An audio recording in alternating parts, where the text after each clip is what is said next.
प्यारे लोगों को मेरा प्यार भरा सलाम। आज की कहानी शुरू करने से पहले हमारे चैनल को सब्सक्राइब करें और बेल आइकन को प्रेस करना ना भूलें। बाग काफ़ी बड़े रुतबे पर फैला हुआ था। गरीबों का हक बांटने के बाद जो फल और मेवे बेचे जाते, उस रकम में से भी मालिक गरीबों का हिस्सा अलग रखता। पूरे कस्बे में कोई भी शख्स ऐसा न था जो उसे दुआएं न देता हो। एक दिन वो आदमी अचानक वफात पा गया। पूरे कस्बे के लोग शदीद गम और आलम में डूब गए। इस आदमी के 3 बेटे थे। इतना मालो दौलत होने के बावजूद भी उनके दिल बहुत छोटे थे। 3 दिन तक तो वो बाप की वफात का खाना गरीबों और फकीरों को खिलाते रहे, मगर चौथे दिन रात को तीनों ने मिलकर फैसला किया कि वालिद साहब चूंकि दूरअंदेश नहीं थे, इसीलिए वो मज़ीद दौलत जमा ना कर सके।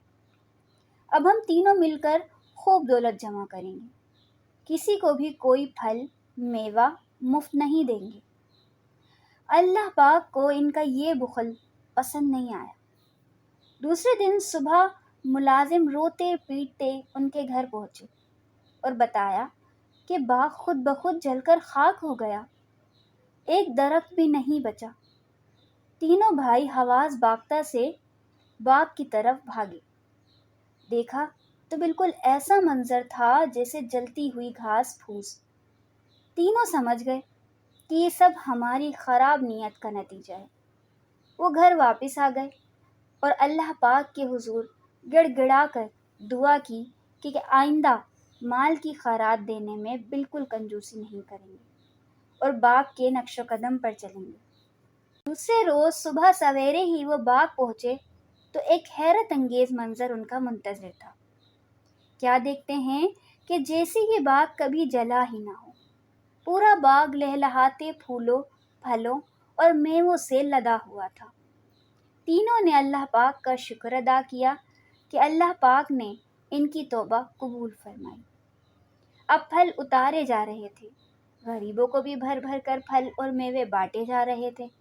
इन फलों का जायका इतना शीरीं था कि पूरे कस्बे में इनकी धूम मच गई। तो दोस्तों, आज की हमारी कहानी आपको कैसी लगी?